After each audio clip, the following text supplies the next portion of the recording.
I will not say when we are going to attack.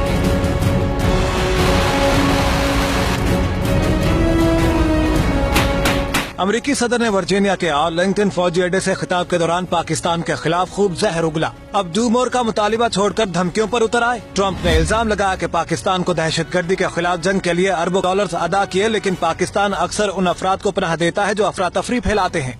For its part, Pakistan often gives safe haven to agents of chaos, violence, and terror.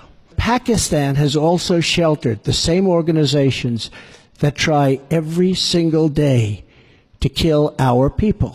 अमेरिकी सदर ने इल्जाम लगाया कि 20 के करीब दहशतगर्द ग्रुपों के ठिकाने पाकिस्तान और अफगानिस्तान में हैं। उन्होंने साथ ही धमकी भी लगाई कि दहशतगर्दों के महफूज ठिकानों पर अब खामोश नहीं रहेंगे। हम कब हमला करेंगे ये बताएंगे नहीं, बल्कि अब हमला करेंगे। We can no longer be silent about Pakistan's safe havens for terrorist organizations, the Taliban, and other groups that pose a threat to the region and beyond.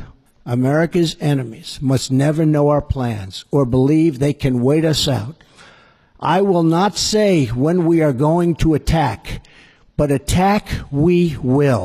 Trump ने खिताब के दौरान मक्खन भी लगाया और कहा कि पाकिस्तानी आवाम को दहशतगर्दी और इंतहा पसंदी से बहुत कुछ सहना पड़ा। अफगानिस्तान में साथ देने से पाकिस्तान को फायदा, वरना दूसरी सूरत में नुकसान होगा। Pakistan has much to gain from partnering with our effort in Afghanistan. It has much to lose by continuing to harbor criminals and terrorists.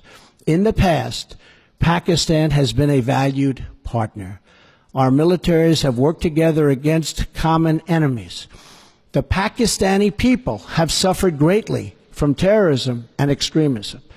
We recognize those contributions and those sacrifices. अमेरिकी सदर ने कहा कि पाकिस्तान और भारत एटमी ताकतें हैं और America नहीं चाहता कि एटमी हथियार दहशतगर्दों के हाथ लगे। अमेरिकी सदर ने कहा कि अफगानिस्तान और पाकिस्तान में अमेरिका के मुफादात वाज़ेह हैं, उन पर इक्तसादी पाबंदियां लगाएंगे जो दहशतगर्दी को बढ़ावा देते हैं।